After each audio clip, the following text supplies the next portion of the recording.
Bonjour à tous et bon dimanche sur KTO. Très heureux de vous retrouver avec Flavio Esposito.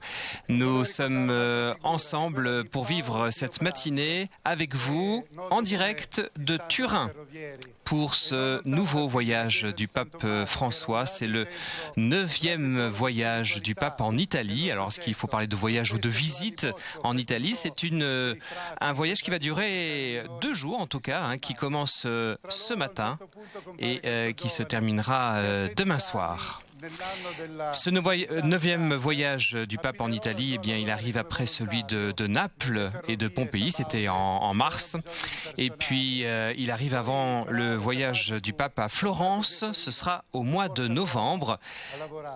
Voilà, l'évêque de Rome rend visite aux autres diocèses de proximité. Ce n'est pas que l'évêque qui fait le tour du monde, c'est aussi l'évêque de Rome qui exerce son ministère pétrinien en rendant visite aux diocèses les plus proches. Alors ici nous trouvons sur la Piazzetta Reale, la petite place royale à Turin. Alors pourquoi place royale? Eh bien parce que le roi d'Italie Victor Emmanuel II est originaire de Turin et il a vécu ici à Turin. Il exerçait ses fonctions de roi alors que Rome ne faisait pas encore partie de l'État d'Italie. Alors dans cette première rencontre que le pape va avoir, le pape est arrivé il y a quelques instants à l'aéroport de Turin, et bien sur cette petite place, le pape a souhaité rencontrer des représentants du monde du travail. Il va ainsi rencontrer un ouvrier, un agriculteur et un chef d'entreprise. Nous sommes ici dans le Piémont, dans une région où la vie économique reste forte. Elle a été plus forte, elle se vit différemment aujourd'hui. On aura l'occasion d'en parler. Et pourquoi le pape se rend à Turin? Eh bien, c'est à l'occasion du 200e anniversaire de la naissance de Don Bosco, l'ami des jeunes que le pape rencontrera aussi, notamment ce soir. Don Bosco, le fondateur des Salésiens et des Sœurs Auxiliatrices de Marie, appelées plus couramment les Salésiennes.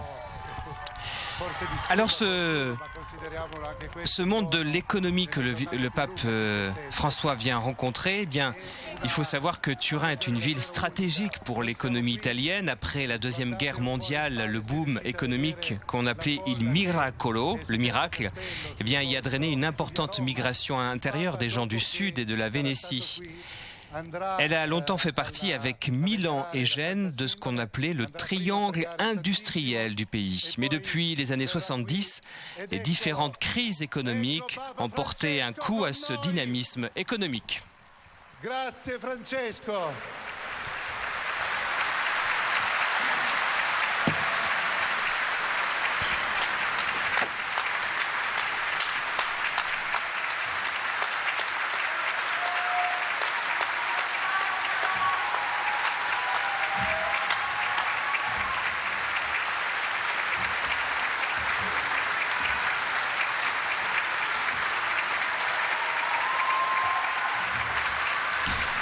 Voilà, derrière, nous voyons l'évêque de Turin qui accueillait le pape, bien sûr, dès l'aéroport.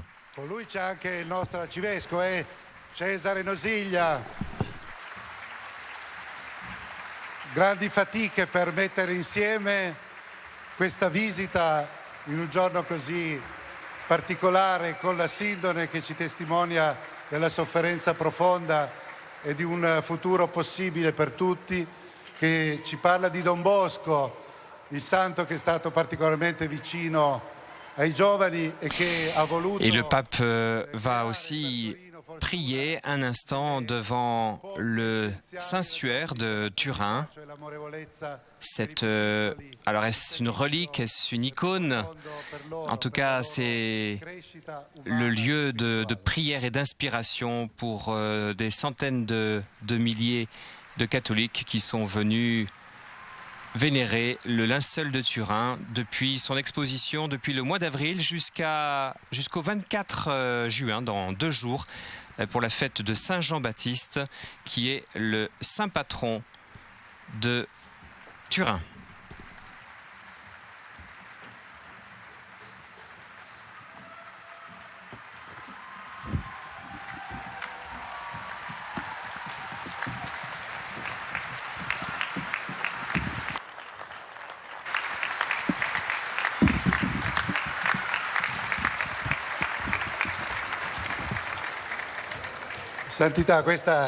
Sainteté, c'est une toute petite représentance de Turin, une partie du corps de Turin qui est proche de vous aujourd'hui.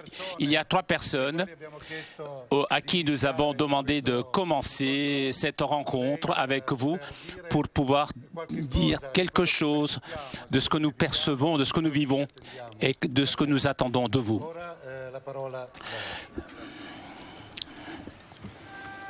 Caro Papa Francesco. Cher pape François, je m'appelle Filiberto, je suis un petit entrepreneur textile, fils d'un maçon. J'ai 3 enfants qui travaillent avec moi et qui ont choisi de continuer mon activité. J'ai aussi 5 neveux que j'espère qu'ils décideront de faire tout autant, ou au moins quelques-uns d'entre eux. À 13 ans, j'ai commencé à travailler en tant que mécanicien dans une entreprise textile. Le soir, j'allais suivre des cours. En 1961, j'ai décidé de commencer mon activité avec l'aide précieuse de ma femme, Franca. Avec des outils usagés, eh bien, j'ai commencé mon aventure. Je ne vous nie pas qu'à l'époque, on faisait beaucoup de sacrifices, mais vraiment. Mais cette histoire, mon histoire, est une histoire commune à beaucoup d'entrepreneurs de ma génération. Aujourd'hui, la situation a changé, mais c'est encore plus difficile qu'à l'époque. Nous avons 200 personnes qui travaillent dans mon entreprise, personnes pour lesquelles j'ai toujours assuré le travail et le salaire. Et nous avons réussi jusqu'aujourd'hui. Ça n'a pas toujours été facile. Nous avons eu beaucoup d'offres pour travailler à l'étranger. Mais je n'avais absolument pas l'intention de licencier des gens qui ont toujours travaillé avec moi. Et donc, j'ai choisi de rester en Italie.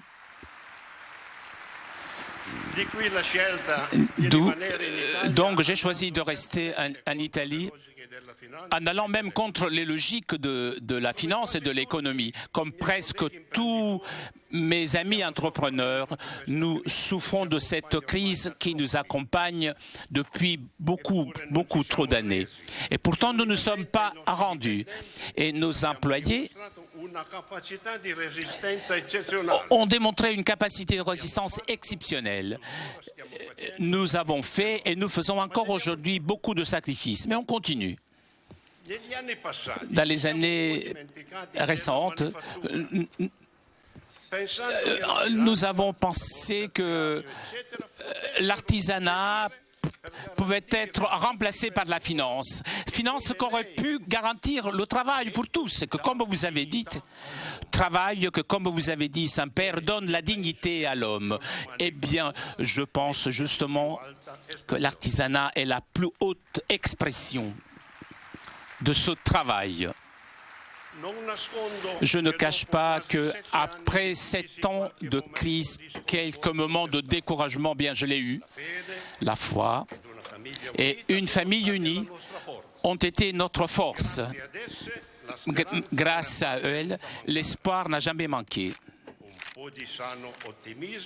Un petit peu d'optimisme nous fait espérer qu'il y ait donc la volonté de la part de tous de pouvoir continuer en regardant l'avenir sereinement et avec l'envie d'entreprendre. Je remercie Dieu pour le don qu'il m'a donné de pouvoir compter sur un guide spirituel comme vous.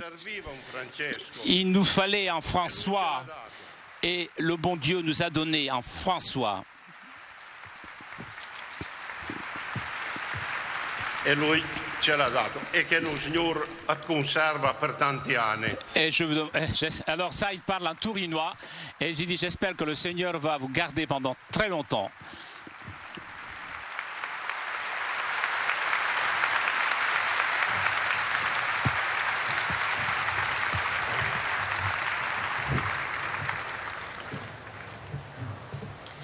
Caro Papa Francesco. Cher Pape François, bienvenue à Turin. Je m'appelle Alexandre, je suis épouse et maman. J'appartiens à cette génération qui a dû travailler rapidement, terminer l'école. Je suis tout de suite rentré dans le monde du travail. J'ai fait beaucoup d'expériences. J'ai travaillé au marché, dans des restaurants, femme de ménage. J'ai travaillé dans des cafés, la babysitter. J'ai travaillé dans des petites entreprises. Bref, je n'ai jamais arrêté. C'était encore les années où il y avait du travail et il n'était pas difficile de s'en sortir. Mais j'avais d'autres rêves. Dans mon esprit, je voulais être une femme qui, par son travail, était obligée de tourner le monde. Mais mes rêves ont changé maintenant. Nos nouvelles générations n'ont pas eu cette chance. Ils vivent dans une condition sociale compliquée en attendant que quelque chose se passe. Je suis une maman heureuse, satisfaite. Mes trésors sont Umberto, 12 ans, Michaela, 6 ans, mon mari Franco. On ne peut pas avoir de cadeau plus beau. Mais les surprises et l'obstacle ne se terminent jamais. Et comme beaucoup de personnes comme nous, nous avons subi la crise sous différentes formes. J'ai affronté une longue période de chômage technique et maintenant je travaille chez Maserati. Mon mari est au chômage depuis environ 2 ans.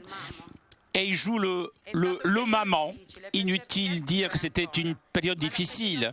Mais la foi et l'espérance ne m'ont jamais abandonné et ils ne m'abandonneront jamais. Maintenant que je retrouvais mon travail, j'essaye d'être solidaire avec mes collègues. N'oublions jamais ceux qui sont encore au chômage, les jeunes sans travail, qui sont encore chez leur famille qui à leur tour ont probablement des graves problèmes économiques. Je voudrais vous remercier, Saint-Père, pour avoir souligné le travail de la femme, ses rythmes, ses salaires, ses horaires. Notre mission de metteur en scène, réalisateur de notre famille, rôle que nous affrontons avec dévouement. Cher Pape François, je ne voudrais pas oublier le rôle de nos parents qui, avec leur amour, nous aident dans la vie de tous les jours en essayant de combler avec leur expérience les lacunes et les manques que nous, jeunes parents, nous pouvons avoir. Les grands-parents sont une source inépuisable d'amour, un exemple toujours présent, le moteur et le soutien pour nous tous. Aujourd'hui, Saint-Père, nous sommes heureux et honorés de vous rencontrer de si près. Vos paroles et votre bénédiction nous aideront beaucoup pour croire que Jésus est toujours avec nous, en nous, et pour qu'on ait toujours à donner tout ce que nous pouvons dans le travail et dans la famille.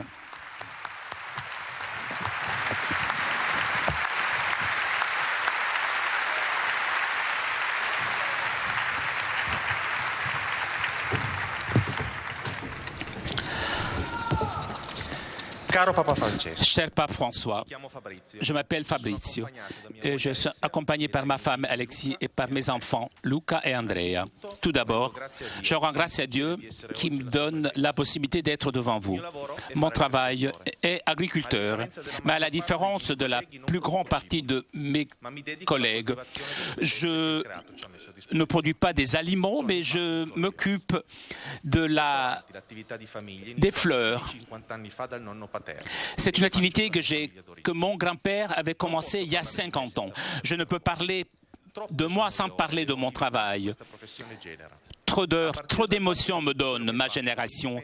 Et mis à part ce que je fais, qui ne dépend pas de ma capacité ou de ma situation économique, mais de cette force de la nature que je suis en mesure de donner. Toute perturbation atmosphérique présente ses dangers et nous fait penser à Dieu. Ma société a été à plusieurs reprises touchée par des calamités, mais le Seigneur m'a donné la force de pouvoir continuer et aussi bien l'aide de beaucoup de personnes généreuses. Notre secteur vit un moment de grande difficulté dû à la crise. Les Italiens dépensent de moins en moins, les différentes formes de crise. Et nous souffrons de ce modèle d'économie. Dans les moments difficiles, l'unité de la famille m'aide beaucoup et la foi en le Seigneur. Même, je dois vous avouer que parfois c'est difficile de porter la croix. En connaissant votre attention pour le monde de l'écologie et de la nature, confirmée par votre encyclique, je vous demande une prière spéciale. Parce que dans les travailleurs de mon secteur, nous n'oublions jamais le rapport d'amour et de dépendance de Dieu. Et nous avons l'impression d'être des collaborateurs et pas des protagonistes. En remerciant la contemplation que ce travail nous offre, alors que je vous assure de ma prière quotidienne. Je vous demande de prier pour moi, mes enfants et ma femme, afin que je puisse être un bon père de famille, capable de concilier l'exigence de mon travail avec l'exigence de mon travail, de ma famille, ma femme et mes enfants.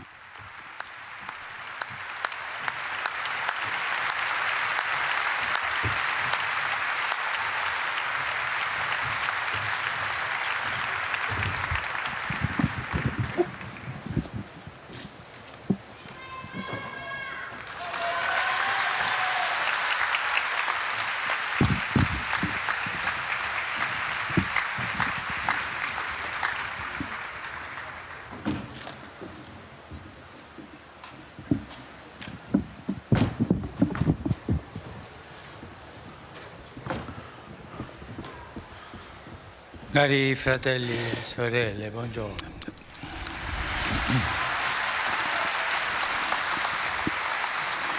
Saluto tutti voi lavoratori. Je vous salue vous tous, les travailleurs, les entrepreneurs, les autorités, les jeunes, les familles présentes à cette rencontre. Et je vous remercie de votre intervention,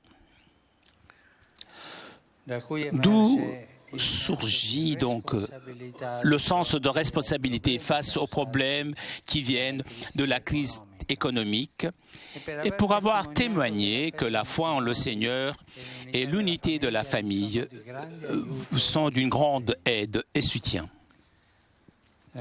Ma visite à Turin commence avec vous. Et tout d'abord, j'exprime ma proximité aux jeunes chômeurs,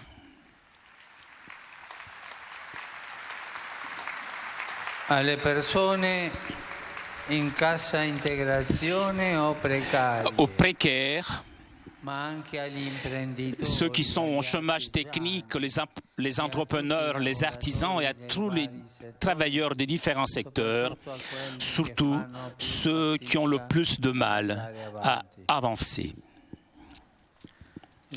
Le travail n'est pas nécessaire seulement pour l'économie, mais pour la personne humaine, pour sa dignité, pour sa citoyenneté, et aussi pour l'inclusion sociale. Turin est un pôle où il y avait du travail, mais aujourd'hui aussi on ressent de la crise. Mais aujourd'hui, il n'y a plus de travail. Les inégalités ont augmenté. Beaucoup de personnes sont devenues pauvres et ont des problèmes avec la maison, la santé, l'instruction et d'autres biens de première nécessité. L'immigration augmente, la compétition, mais les immigrants ne doivent pas être rendus coupables parce que eux, ils sont victimes des inégalités, de l'injustice de cette économie, l'économie du déchet et des guerres. Ça fait pleurer tout ça, voir le spectacle de ces jours-ci où les êtres humains sont traités comme de la marchandise. Dans cette situation, nous sommes appelés à confirmer le non à l'économie du déchet, qui demande de se résigner à l'exclusion de ceux qui vivent dans la plus grande pauvreté. À Turin, environ 1/10 de la population. On exclut les enfants, natalité 0. On exclut les personnes âgées et maintenant on exclut les jeunes. Plus de 40% des jeunes est au chômage. Celui qui ne produit pas, eh bien on le rejette.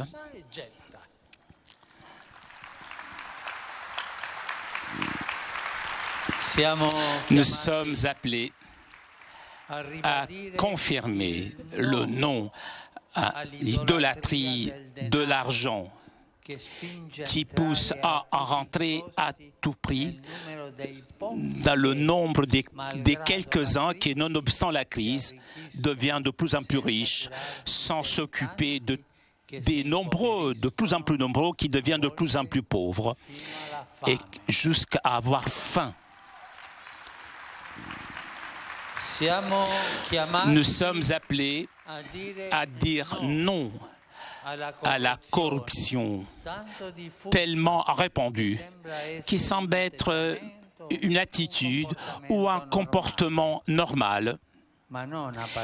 Mais les mots ne suffisent pas. Avec des actions, non aux collusions avec la mafia, aux magouilles, aux pots de vin et choses de ce genre.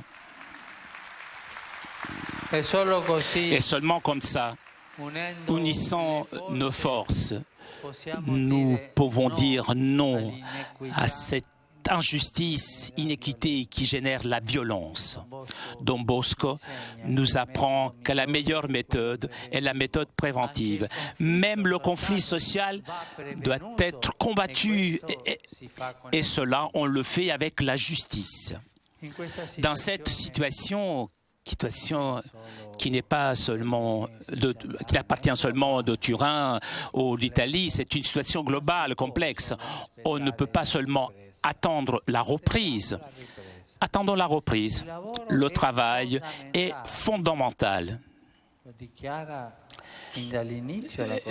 C'est ce qui est écrit dans la Constitution italienne dès le début. Et il faut que la société tout entière, dans toutes ses composantes, collabore pour que le travail, qu'il y ait du travail pour tous, un travail digne pour l'homme et pour la femme. Cela demande un modèle économique qui ne soit organisé en fonction du capital, de la production, mais en fonction du bien commun.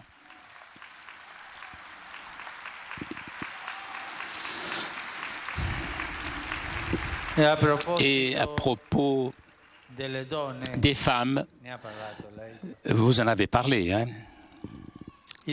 Leur droit doit être sauvegardé avec force, puisque les femmes, qui pourtant ont le poids le plus important dans le soin, dans la maison des enfants, les personnes âgées, sont encore discriminées, même dans le travail.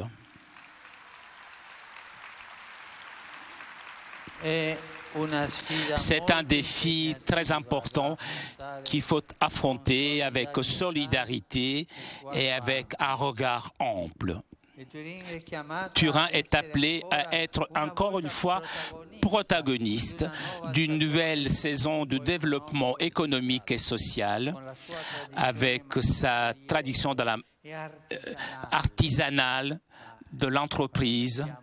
Quand on pense à dans le récit biblique que Dieu était artisan et vous êtes appelés à cela. la manufacture et l'artisanat, et avec en même temps la recherche et l'innovation. Pour cela, il faut investir avec courage en la formation, en essayant de changer donc cette tendance que vous avez vue donc baisser ces derniers temps, le niveau moyen d'instruction, et beaucoup d'enfants abandonnent l'école. Vous avez étudié le soir, vous allez au cours de soir pour pouvoir avancer. Aujourd'hui, je voudrais unir ma voix à celle de tant de travailleurs, entrepreneurs, pour demander que puisse se réaliser aussi un pacte social et générationnel.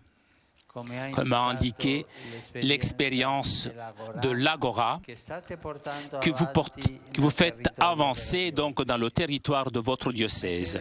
Mettre à la disposition données des ressources dans la perspective du faire ensemble est une condition préalable pour dépasser le conflit, pour dépasser la situation difficile actuelle et pour construire une identité nouvelle et appropriée au temps et aux exigences du territoire. Il est arrivé le temps d'activer de nouveau une solidarité entre les différentes générations, de récupérer la confiance entre les jeunes et les adultes. Cela implique aussi ouvrir des concrètes possibilités de crédit pour de nouvelles initiatives, activer une orientation d'accompagnement au travail, soutenir les apprentis et un accord entre les entreprises et les écoles professionnelles et l'université.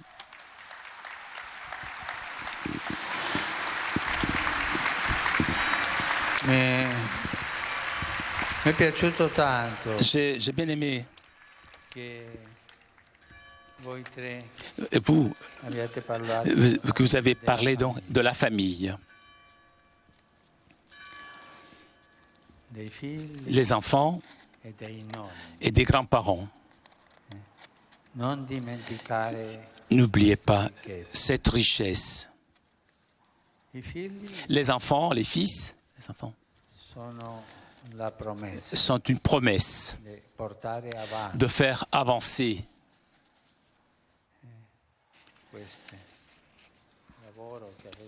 le travail que vous avez donc que vous avez reçu par vos anciens. Et les personnes âgées, donc les anciens, sont la richesse de la mémoire.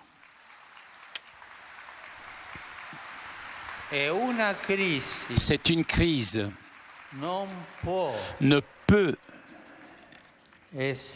être dépassée. On ne peut pas sortir de la crise sans les jeunes, les adolescents, les fils et les grands-parents. Force pour l'avenir et mémoire du passé qui nous montre le chemin. Il ne faut pas négliger cela, s'il vous plaît. Les enfants et les grands-parents sont la richesse et la promesse d'un peuple.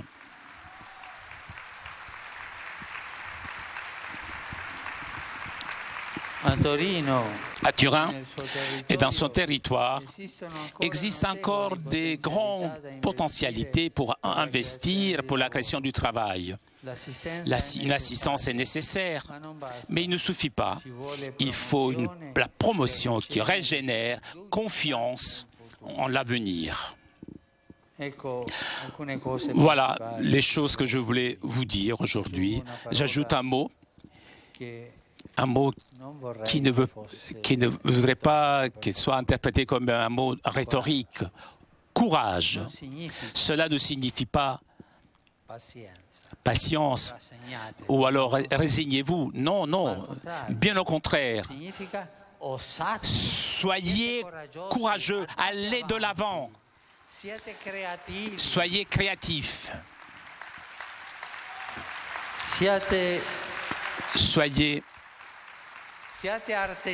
des artisans, tous les jours, des artisans de l'avenir, avec la force de cette espérance que le Seigneur nous donne, qui ne déçoit jamais,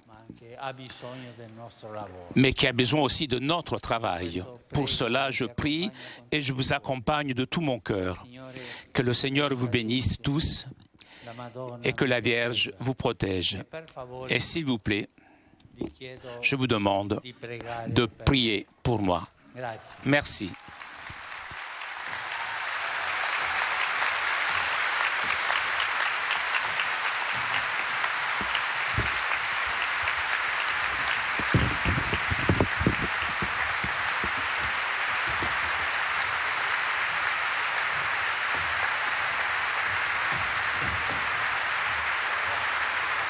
Voilà, premier discours qui sera certainement repris et commenté du pape François ici à Turin en direct pour ce début de visite à la ville de Turin à l'occasion du 2e centenaire de la naissance de Don Bosco.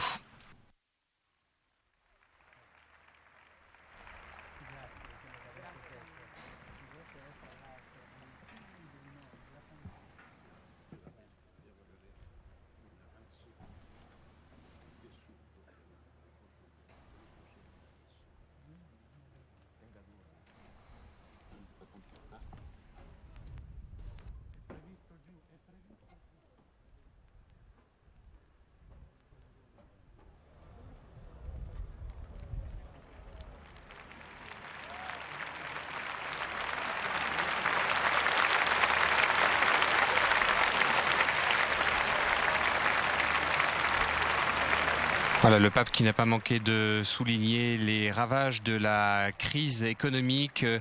L'homme, ce n'est pas simplement l'économie qui a besoin de l'homme pour qu'il puisse s'épanouir dans son travail, mais c'est toute la personne humaine qui a besoin de cela.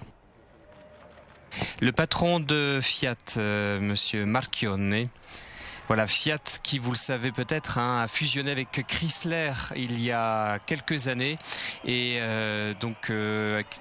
la production a été en partie délocalisée, alors que Fiat, vous le savez peut-être, eh bien, ça vient de l'acronyme Fabbrica Italiana Automobili Torino, c'est-à-dire l'usine de fabrication d'automobiles de Turin. Eh bien, ce nom de Fiat, voilà, délocalisé à Détroit, aux États-Unis, tout un triste symbole de cette crise économique, cette mondialisation de l'économie.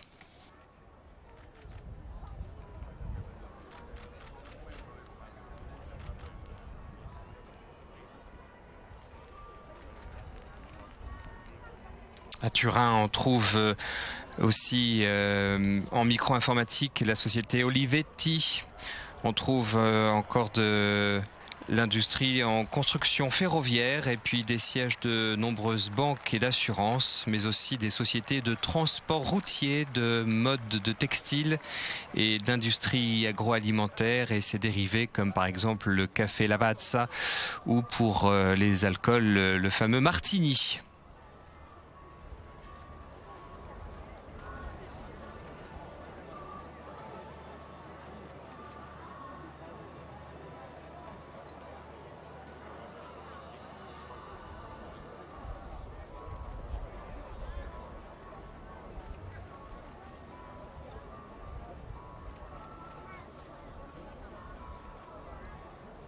Voilà, le pape qui va poursuivre ce voyage à Turin, un programme assez serré. Il va se rendre dans quelques instants dans la cathédrale Saint-Jean-Baptiste, qui est le saint patron de la ville de Turin. Saint-Jean-Baptiste que nous fêtons le 24 juin, ça sera donc mercredi, où est exposé depuis le mois d'avril jusqu'à mercredi justement le Saint-Suaire de Turin.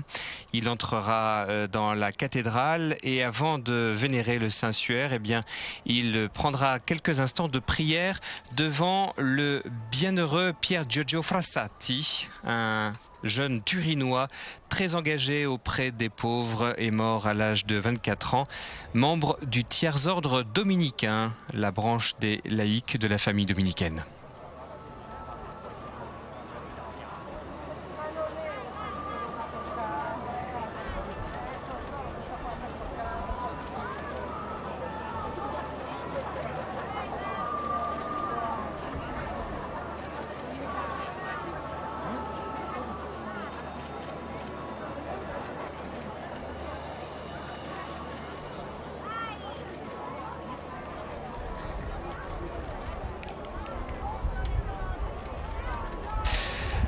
Aux côtés du pape, l'archevêque de Turin, Monseigneur Cesare Nocilia.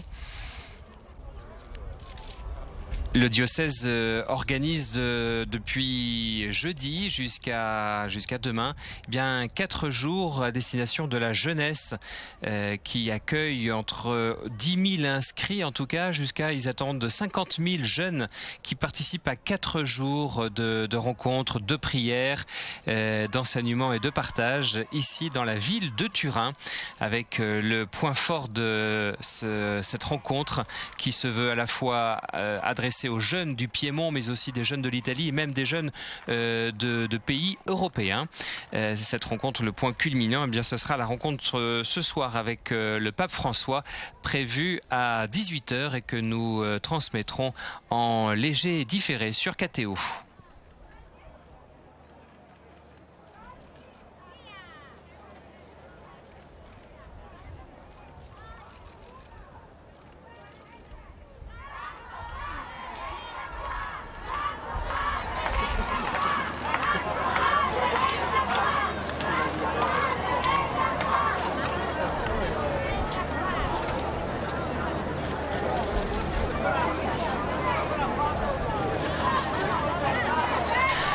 Dans cette situation difficile, a dit le pape dans ce premier discours qui est complexe, eh bien nous ne pouvons pas simplement attendre la reprise de manière passive.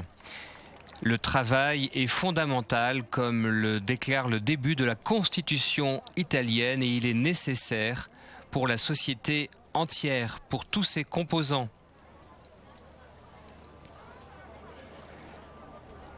Le travail fait partie de la dignité de l'homme et de la femme. Et à propos des femmes, je voudrais m'élever contre la discrimination dont sont victimes les femmes qui pourtant portent beaucoup de choses à l'intérieur, notamment déjà de la maison, mais sont en plus discriminées dans le travail.